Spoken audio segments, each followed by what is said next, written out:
Yes, my people, welcome back to the channel, and as you can see in the title of the video, we got a special one. We are doing our Mourinho United Spurs combined 11. So this is a special tribute to the special one. The Jose way. A manager that's, managed both clubs in Yep. quite recent times as well. So I thought, let's make this a little bit of fun and see who actually makes it to 11. I mean, for us, it was a bit more memorable. We had some good moments, some bad moments. It was a bit of an up and down time. Yeah. For you guys, it was bad moments, I feel like. No, do you know what? Listen, he got sacked right before a cup final. So did, it actually weren't too bad. And since then, things have gotten a lot worse. Yes. So I think in hindsight, you look back and listen, the squads weren't great, I feel like, for both of us, which actually is why I think this video actually makes it even more interesting. But let's get into it. I'm We're actually going to go straight curious. into it. So look, we are going to do, what kind of formation should we do? I mean, I haven't decided on formation yet, I can't lie I to you. think 4-2-3-1. 4-2-3-1? Okay, let's go for 4-2-3-1 And that's fair. for now, and then I'll see how it kind of goes. But anyway, we'll start with the goalkeeper. Yeah. This one might be interesting because obviously we had a couple goalkeepers. Obviously the first one being David De Gea. Yeah. David De Gea in his prime as well. This is like 2017, 2018. Yeah, I'll say Was that his prime? That was his prime years. Yeah, for sure. I'll say it was his prime years. Yeah. 100%. Because he came, 2016 Yeah. to 2018, I would say maybe a couple of years beforehand, but fair enough. Yeah, he so, got a golden glove under Jose, if I was mistaken. Yes, for sure, 100%. And then also we have Sergio Romero, by the way, who... Rest. Well, no, hold on, listen. Let me land. There's no need to even bring him up. Europa Just League. put the hair on the table. The Europa League. I hear it. The Europa League that we won, who was our number one goalkeeper. cute. And he was actually a very good number two, I Yeah. can't lie to you. To have him as a number two, Argentina's number one at the time as well. Bro, it was good. baffling. Argentina never had better goalkeepers. Listen, we had Lloris. Of course. I think Lloris, listen, quality, I think, but I will say after 2020 was when you started to see almost like a visible decline of his game. Whether that was kind of his ability to command the area, his lack of ability to play the ball, which I think is kind of similar to De Gea, to be fair. I don't think he's really been strong in terms of ball playing. But in terms of reflexes, shot stopping, I think Lloris for me is one of the best. But I will say that he definitely did have more errors to his game. I think the issue with De Gea had was the ball playing, of course, and you had some coaches that wanted to be ball dominant, which isn't suitable to him. And then also in terms of claiming crosses, which I always thought was kind of a weak point. But similarly, both of those are weak points for Lloris as well. I don't mind putting De Gea in this one because De Gea actually had incredible games and moments. More than I could remember than Lloris did. But respectfully, Lloris way better than Romero. I'll probably say De Gea, definitely, under Mourinho, I'll probably definitely say De Gea. I think that's a straightforward one, to be fair. Obviously, 3 top keepers. Yeah. I would even maybe push Romero slightly higher than Lloris. Chill. I'm not gonna lie to you. Brother. We're talking about under Mourinho. Let's just move on to the next position, bro. Let's move on to the next position. Listen, so De Gea is going in fast, so he's going in for you as well, yeah? Yep. Alright, cool. So now we're going to go to right back. So I had a look at this. This is a setup, by the way. This is a setup. I can't lie to you. Because I know who you got. I got Matt Doherty and Serge Aurier and Japhet Tanganga. This is a joke. I don't even want to put any of them forward. How about that? It's crazy. Who do you have that I want to put in this? Antonio Valencia. Yo, you know what? Let me look at Serge Aurier, because he weren't that bad, I like how you Serge Aurier, all of a sudden, don't seem that bad. Japhet Tanganga, for that spell under Jose, was solid. Made his debut against Mane, locked him up. The next week, Chelsea, locked them up. Bro, he came in and was hot. So Antonio Valencia was on his last legs. Was still declining. No, hold on. He was on his last legs. One thing I'll give him. He was on his last legs. He went from attacking mid to right winger to right back. Yeah, but and he was still performing at a high level and was still consistent for us. Even under Mourinho, he was still consistent. Even until he left, he was pretty much consistent. He was a consistent performer. So I would say though, your right backs had moments where it was like, they were cooking something. Yeah. But I think if you look at consistency and in terms of like at least giving you a solid 7 out of 10 on a consistent basis, I would say. He makes less mistakes, for sure. And I think in terms of longevity, you can definitely banger that he scored outside the box. He's got 1 or 2 of them. He's always had in his locker. But I think I would rather take either Serge Aurier or, if I'm being honest, just for that period, I actually think Tanganga was better than Doherty. Yeah. Aurier, I think going forward was a little bit better. Yeah. So it depends. Who do you want to put out of those two? I'm putting in Antonio Valencia. Because you know why I'm saying this? You're not even there like, hold on, wait, you just said my options had moments. No. I said they had moments, but you have to remember, our Jose Mourinho stint was from 2016 to 2019. Right. right? So in that spell, I would say that I'm sure Valencia was going down the pecking order year by year, if I'm not mistaken, right? But he was still playing for us though. I mean, towards the end, yes. But if you remember that first, I'll say the first 18 when months. Ashley Young playing right back as well. Left back at times. Wait, what about Darmin? Darmin was playing at left back at times as well. What about Daley Blind? Daily Ben centre back, left back.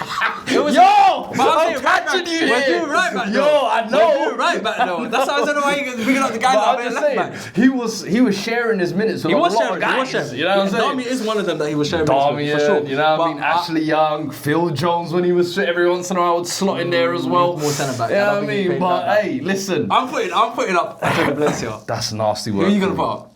Japhet Tanganga. Tanganga? Come on, man. It sounds he had like 2 months. Yo, listen, that 2 months was better than what Doherty and Aurier gave me because I remember cancerous moments those two gave me. So wait, so you're keeping... I'm keeping Tanganga. Alright, Tanganga, sorry. Alright, cool. I'm going to keep Valencia for now. Okay, cool. We'll come back left to back? that one. Left back? You want to do left back? Yeah. Danny Rose. I mean, come on. If you want to talk about consistency, the guy that he kicked out, and the guy that he told him wasn't good enough, and he had to kick him out. By the end, that's what it was. But wasn't that the first 6 months? That was the last 6 months. that was the only 6 months he was there. You tried it, man. You really tried it. Body of work. That's crazy. 6 months, and he was barely Ben Davis and Reguilon. The guy had to come to his office, knock on his door. I'm not even lying to you. You set me up to it because this Spurs team that Jose had might be some of the players I hated the most in the last 20 years. Guys like Reguilon, guys like, Sessegnon, Davis. There's not even like one good option to pick. I'm going to say left back, Luke Shaw, even though I don't think Luke Shaw was great. I can't this is probably the weakest area across both teams, I'll be real, because I had a look at it and I looked at the teams and I was like, you know what? Left back's not strong. So I feel like anyone could grab that. But I would say out of the bunch, I'm just going on who's... Yeah, even Daley Blind actually. I want Daley Blind at left back. Okay, you know what? That's actually a good shot. I want Daley Blind at left back. Because for me, I feel like he was one of the most underrated players at United. Yeah. Consistent, quality, technical on the ball. Obviously, he had the issue with his health afterwards with Ajax or whatever. But during his time at United, I always felt like he was actually overlooked a lot and should have played a lot more, in my opinion. I think some of the other guys who were there, Shaw was always a little bit inconsistent. He had moments. But for me, I think if there's one I'd look at Daley Blind as like... Cool. Good utility player as well. Yeah, let's do centre backs actually, because I think this. Okay, now I know you're complaining about full backs, but I think now this is an area where I feel like now you can actually talk your shit. Let me talk about Toby Alderweireld and Vertonghen. You know what I'm saying? Yeah. My two Belgian goats, bro. Quality, yin and yang. I always felt like, and prior to Jose, if I'm being honest, that was probably when they had their two best years in terms of best defensive record in the Premier League. Under Jose, though, I still thought they were very good. The problem was, as you could see, with age, they were starting to decline a little bit, but they hadn't completely finished. But I think Vertonghen and Alderweireld, for me, are two players I would definitely put forward for this. Yeah, I agree, bro. I don't even believe they're like the Saliba Gabriel before Saliba Gabriel. Hey. Literally. Hey. I'm just saying. I'm not saying that they're as good as them right now, but... If we're looking, they were. Let's be honest, and I think it's the position where I honestly I don't have any names to. Because United, was struggling back then with Jones, centre backs. Smalling, we had who else did Borthwick, Jackson. We had so many. Rojo, at one point, Eric Bailly. Eric Bailly is a good shout, but Eric Bailly was injured a lot. That was his problem. Too much. Injury prone. But when he did play though, he was monstrous. I can't lie to you. No, similar to Rojo, but them they just weren't available enough. Yeah, man. So, real defenders, those two, man. I had a lot of time Jones was a bit shaky as well. So yeah, I'll give it to you. Jan Vertonghen and Alderweireld in the centre backs. So now we're gonna go into the midfield. This is where it gets a little bit interesting because I look back in it and I was thinking, did Dembele play under Mourinho? But he actually didn't. No. Because he would have been the one that would have got in. 6 months before our Champions League final, Poch's last season. I just don't understand why we sold him in January. Yeah. Should have let him go at the end of the season, but the game is the game, you got to charge it. I can't actually have him in this. Yeah. And I can't lie to you, the defensive mids is similar like the fullbacks. Yeah. These might be some of the players that I arguably hate. Harry Winks we're talking about. Yeah. Eric Dyer we're talking about. Moussa Sissoko we're talking about. I'm sorry. 3 names that I remember this was when I was getting into content and podcasting. Yeah. And I remember after every single game, I would sit there and be like, Did you not see Eric Dyer today? Yeah. Harry Winks, can you pass forward? Musa Sissoko, can you even play football? So I'll be real with you. I'm not even trying to nominate any of these, man. I'm trying to hear who I got. Who you got? I got 2 names. Kind of similar to you. I don't think they were stand-up players. We had names though. We had obviously the first one being, and I know a lot of people are going to mention him, it's obviously Paul Pogba. But I always felt like Paul Pogba under Mourinho was very much hot and cold. He had moments. I feel like I had moments of where he showed his brilliance, he showed his talent, but I don't think he was consistent under Mourinho, and I don't think his best days were under Mourinho. It was more came under Oli, so I wouldn't even put Paul Pogba forward. So there's actually 2 names I have in mind who I feel like were actually good performance under Mourinho. Right. First one being Nemanja Matic.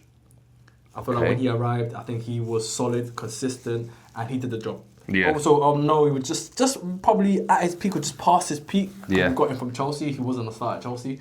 But he performed well for us, especially in those first 18 months, I would say. And then Marouane Fellaini, I had to put him in there because he was basically a whole game plan. He wasn't a midfielder though for United, though, was but he? I feel like I have to put him in there. I have to find a way to put him in there because for me, he was basically, if we're losing the game... But the thing is, for me, I find him to be more useful during Van Gaal and Moyes' era. No, Mourinho was used him as a battering ram as well. Literally, bro. There'll be no games, and all he'll be like, Marouane Fellaini, come on, we're just gonna hoof that ball up to him. But that's the thing, he's put him up front. You know how many winners he's got? As a striker, how many equalizers? Loads, bro. And I feel like he has to. He was the public stand-up performer. Actually, that just popped back to my head. Højbjerg. Højbjerg's a good shout. Højbjerg, when he first came to Spurs, was a good performer. I can't lie, he was quality. Yeah. That first 18 months, I was like, I don't have to put up with those brothers I was talking about. Yeah. He was like, oh, he can win the ball, can play a little bit. He's got the odd screamer on him. I was like, you know what? And I remember Euro 2021 had just happened that time, and he had an incredible tournament with Denmark as well. I think the Matic one I do like. I want to put Matic in there, but I'll be real with you. If you're talking about, Pogba ain't making it, I'm looking at some of my other midfielders. Tanguy and Ndombele, of course. I would love to, but if Pogba ain't getting in... Bro, there's no way Ndombele's getting in. It's impossible. Hey, he had that doing laps around the park. Hey, that's cheeks. Yo, if this was on pure ability right now, different though. Wallahi, I would have a double pivot and Ndombele and Pogba. I hear it, but for me, I'm thinking about their performances under Mourinho as well. So that's why, for me, I like the Højbjerg shout because I think he did play well. Here's what I'll say. I'm going to go for Matic and Fellaini for now. I wouldn't even say Matic and Fellaini. Hear me out. Yeah. Why don't we do a midfield 3 of Matic, Højbjerg and Pogba? Because for me, even I'm looking ahead of that. Instead of Pogba, I'll put Fellaini. Actually. Put Fellaini instead of Pogba. Because Eriksen was kind of he was on the decline. That was before he went to Inter though. No, Inter, he was the decline. At us, he was still good, bro. It's a good shout. It's a good shout. Still good. But I don't know. It's a good shout. So what are you saying then? Eriksen? I'm saying for now. I don't want Fellaini. I want Fellaini because I think Fellaini under Mourinho was I think if you're saying Fellaini, you have to put him up front, and up front he ain't getting in. But if we do the three midfield three, double pivot Højbjerg and Matic, and we could just have Fellaini up front. We could do it that way. Fairs. That's not bad. Yeah, we could do it that way. So then we're saying Fellaini ahead of Eriksen. I can't have that. Yeah, but we have to. Under Mourinho, we have to. I can't have that. We have to. I can't have that. Are you gonna put Eriksen for yours for now? Wait, actually, I just remembered Eriksen was actually sold. Actually, see, Eriksen was gone. Eriksen had gone to. But you had Dele Alli, who. Respectfully, he started bright though. He started bright under Mourinho. That was dreadlock Dele Alli. You remember the little blue string? That for me was the beginning of the end. And I swear to you, I saw it before the all or nothing doc happened. Then the all or nothing doc happened, and it confirmed for me. And I just sold all stocks. Yeah, man. It's a sad story, man. All right, let's go with Fellaini then. Fellaini. Matic, Højbjerg. Okay. That's a nasty. That's a pinball midfield. There is no build-up happening there. Just listen. Long to Fellaini. You may win it back. That's it. Literally, bro. That's the football. Hey. That sounds like Amru. Oh no, that is nasty work. Football right now. Right wing, who you going? Right wing. Again, this is another weak area, Very weak area. But I've gone for Juan Mata on the right side. Oh, Ooh, you want to talk about washed has-beens? You want to talk about washed has-beens? Because he was actually, but like when he did play, I felt like he was consistent. He was reliable. He had huge moments, especially in the Champions League, for example, for Mourinho. And it was one of them ones where I know when Mourinho came through the doors, he was the one that was like, no, not this guy. Yeah. But because obviously his treatment at Chelsea, but I think he ended up becoming... he was decent, but he was so far washed by then. Yeah. And here's the thing. I feel like we both got two washed guys here because I'm not putting forward Lucas Moura. I know he had the moment, but that was under Poch. That went under Jose. And under Jose, he frustrated the life out of me. Yeah. But I present to you Mr. Gareth Bale. Gareth Bale, the loan. He came back on loan, baby. Oh. He scored 16 goals in all comps.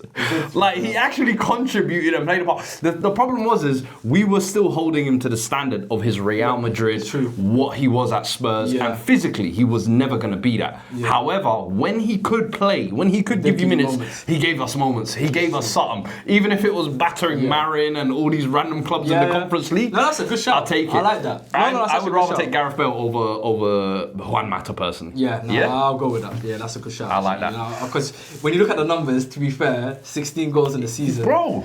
And you're on loan as well. Fam. And you're meant to be washed. Washed. To be fair. If that's your washed, I'm taking that, bro. I give that. And who you going on the left?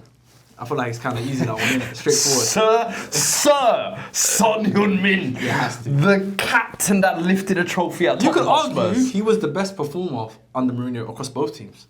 You could argue that. No, because Harry Kane also became the top goal scorer and the top assister under Jose Mourinho. But do you remember when Harry Kane got injured and then Son carried for a bit? Bro, he not carried for a bit. I think he put the club on his back. I know. But let's not forget, Kane also did that for large chunks, bro. And I think because Kane did it for so long, it got normalised that when Son did it for like a 2-month period, everyone's like, Son is better than Kane, or Son is more important than Kane. And I used to be like, you don't watch Spurs, because I'm like, Kane for me is hands down the most important player. And that season under Jose, bro, we had no number 10s because we got rid of Eriksen.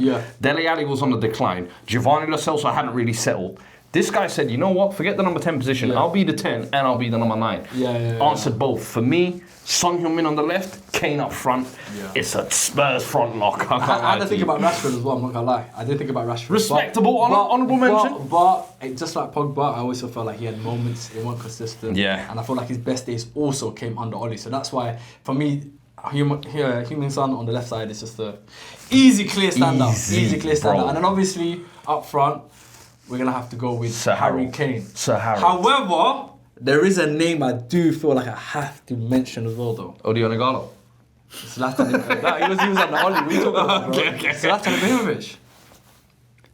Wallahi, real honourable mention. Bro? Real. Because I'm not lying to you, I've always got a soft spot for Zlatan. That first year when he came right to England at his age, like 34, 35, scored the amount of goals he did in the Premier League. Because you got us the coming from LA Galaxy, he doesn't still have it. You're thinking, he's washed. What's he got? And then, bro, he was in the mixer. Scoring goals, different types of goals. No, and the link up with him... But he didn't come from LA Galaxy, no? He went LA Galaxy afterwards, wasn't it? Yeah. But I remember the link up with him and Pogba in that first season. I was like, whoa, they can do a little something special. And then, obviously, he got the injury and it wasn't really the same after that. But that first year, I feel like he was special, man. And even the announcement, the way he announced that he was coming to Man United. Where did you not get him from? We got him on a free agent, so he left his contract expired with PSG, and then he came to Man United on a free transfer. Yeah, bro. I thought he went LA and then he went LA after, and then came back to AC. That was what it was, So, and the way he announced it as well, like he just did it on an Instagram post. He just had the Man United badge. You know, bro. That's insane. You see him put back there. Aura. Right, crazy. Imagine just waking up one day. Zlatan just posted the Insta. It's like even I remember Pogba announcing the Lukaku with the little. On the Instagram video. Bro, proof Fabrizio, bring it back, man. That's what we need, all that. But listen, I think I'm kind of happy with that team. What do you think? Or what we could do, we could take out one of the midfielders and put Zlatan in. What do you think? 4-4-2. Go for 4-4-2. I say let's take out Fellaini, put Zlatan in.